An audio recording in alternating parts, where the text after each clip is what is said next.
Buenos días, mi nombre es Carlos Mario Charris y él va a presentar el proyecto de grado titulado Efectos de hipoxia en la regeneración tisular. Para empezar, es importante definir qué es la regeneración, la cual es la capacidad de un organismo de restaurar la función y forma del tejido perdido.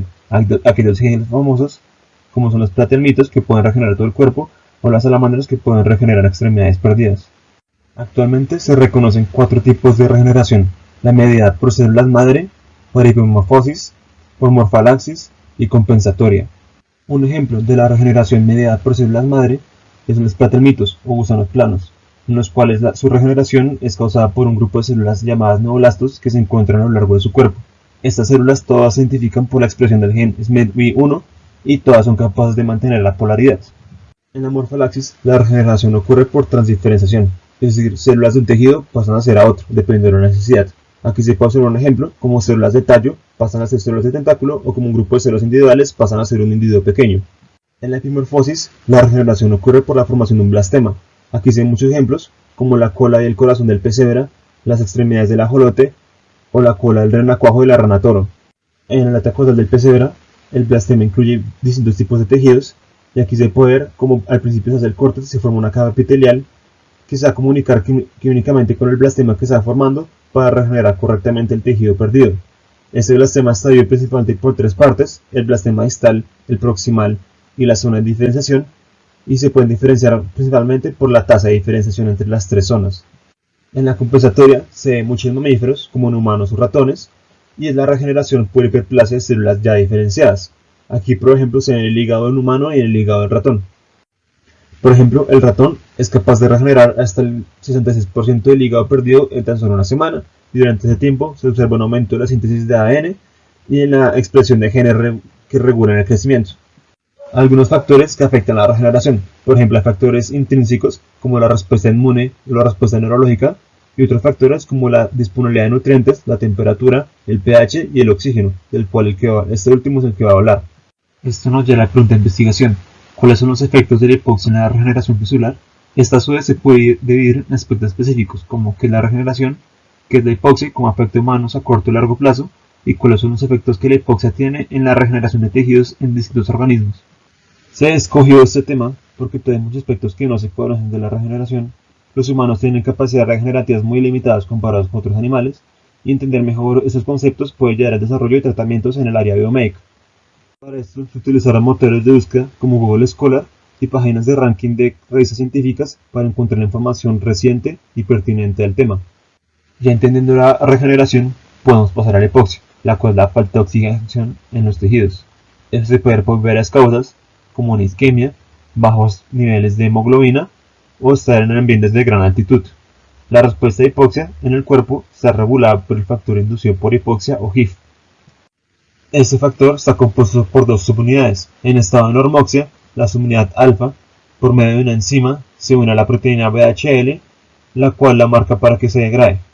Pero en estado de hipoxia, donde no se activa esa enzima, la subunidad alfa se puede unir a la subunidad beta, lo cual empieza la respuesta a la hipoxia. Cuando se trata de exposición aguda, la respuesta se caracteriza por aumento en la actividad cardiovascular, porque el cuerpo está intentando compensar por la falta de oxígeno, aunque a medida que pasa el tiempo, el cuerpo se va a aclimatar y la respuesta va a disminuir.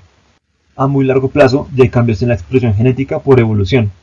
Eso se da en poblaciones ancestrales, como en la población andina, en la población tibetana y en la población etíope. Esos son algunos genes que se han identificado que se activan por la respuesta a la hipoxia. Como se puede ver, son muy variados, y como cada de las 3 poblaciones ha evolucionado por su cuenta, no tienen muchos en común, solo se comparten 4 de todos los genes. También se ve una gran variedad en adaptaciones fisiológicas. Por ejemplo, en la población etíope, que es la más antigua, se encuentran niveles normales de hemoglobina, de saturación de oxígeno y de contenido arterial de oxígeno, mientras que en la población más joven, la andina, los niveles de hemoglobina son altos y la saturación de oxígeno y el contenido arterial de oxígeno son bajos.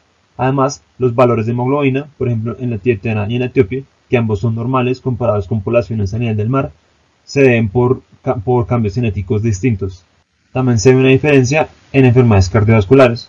Por ejemplo, en poblaciones quechua, que viven a gran altitud comparado con la población mapuche, que vive al nivel del mar, los quechua tienen muy bajos índices de hipertensión, incluso en quechua que migraron a tierras bajas, mientras que los mapuche tienen un 14% de su población presenta hipertensión.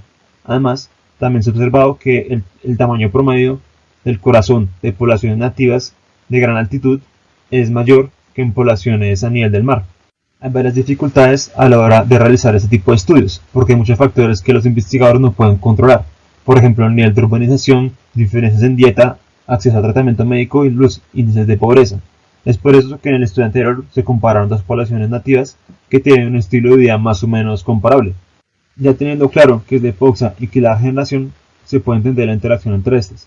Por ejemplo, en un estudio en el corazón del ratón, se ha observado que en hipoxia el metabolismo disminuye, lo cual resulta en la disminución de recales de oxígeno, y eso mismo lleva a la disminución de estrés oxidativo del ADN. A nivel fisiológico, se observa en el aumento del corazón del ratón por hiperplasia y en el aumento de regeneración en la disminución de la cantidad de tejido fibroso, que aquí en esta imagen se ve marcado azul. También se ve diferencias en la densidad ósea y en la densidad de vasos sanguíneos. Por ejemplo, al momento de inhibir la proteína VHL, que es la que se une a la subunidad alfa, se observa un aumento de estos valores.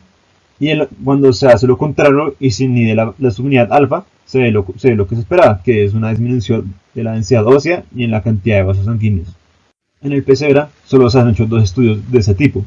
Aquí, según un corazón del pesebra en estado de normoxia, se puede ver que ya de por sí tiene gran capacidad regenerativa y es capaz de regenerar hasta el 20% del corazón en tan solo 60 días.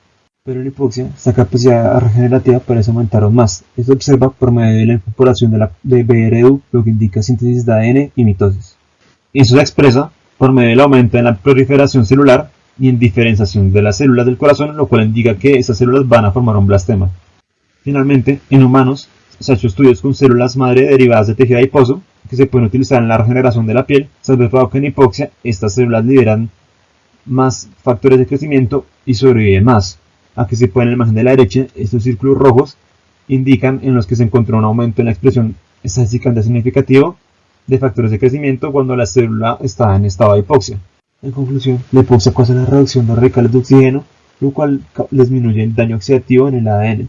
Eso se demuestra en la reacción del ciclo mitótico, lo cual se manifiesta en el aumento del tamaño de órgano y capacidad regenerativa. Como se puede ver, este campo todavía tiene muchas posibilidades de estudio en el futuro.